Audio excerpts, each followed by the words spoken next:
And so it's very easy for me to turn around to somebody and go, oh, they're a liberal communist. Oh, they're a fascist. I mean, these are beautiful labels because we can just throw them out there. And once they've done that, I don't have to say any more. Most of the time they do it because they can't say any more. Because in order to truly understand people, we need to realize you have to be more nuanced. You have to be able to understand that people can have the very same values as you, but have a different position than you. People can believe one thing, but see something else totally different.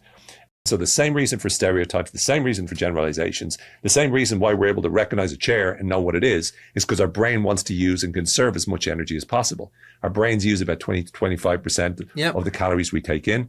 So our brains are using what we call heuristics or shortcuts all the time. And those shortcuts are sometimes stereotypes. Those shortcuts are generalizations. So when I call a person, I wouldn't do this, but if I call a person, oh, they're just a such and such supporter, that means all I'm doing is creating this box. I don't have to think about them. A certain image will come to mind, this stereotypical image.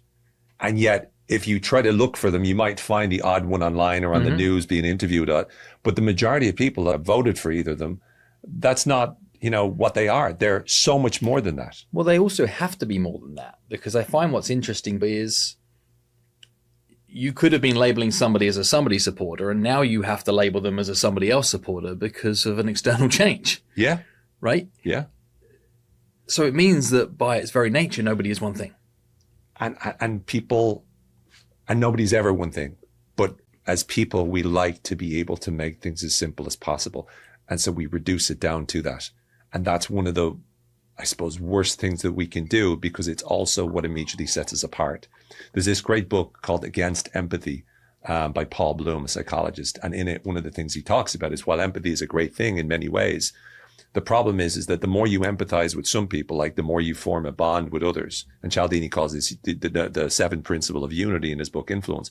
But it's like you're closer to others. Well, that actually also separates you from the other side. Right. And the problem is in society, and we use the word tribalization and whatnot, but now all of a sudden it's like, as soon as I know what side you're on, immediately I fall into the trap of going, oh, they're the enemy and I'm on the good side. And we've been training this since we watched Star Wars. You know what I mean? It's like nobody looked at Darth Vader and said, oh, Darth Vader, I don't know now, I can understand where he's coming from. Like, no one did that. It's like, they're the baddies.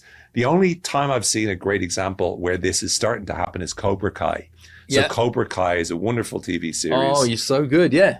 And it's a wonderful transformation. Like, to me, that's what we need more of, is that in the original Karate Kid, you have Daniel LaRusso, and he's like this, person that is the teenager and Mr. Miyagi, and you're like paint the fence, and it's so cool. And the enemy in the first one is this, this guy, Johnny, right? And Johnny's like the baddie and he's like a bully. And Cobra Kai flips and it's all about Johnny, and it's his perspective and how his life is struggling, and he's the goodie, he's the hero. That's what I think we need more of, is that we need to realize no one who's a baddie thinks of themselves as baddie. Darth Vader even wasn't going, I'm a baddie. He was thinking to himself, this is what the world, the universe needs order.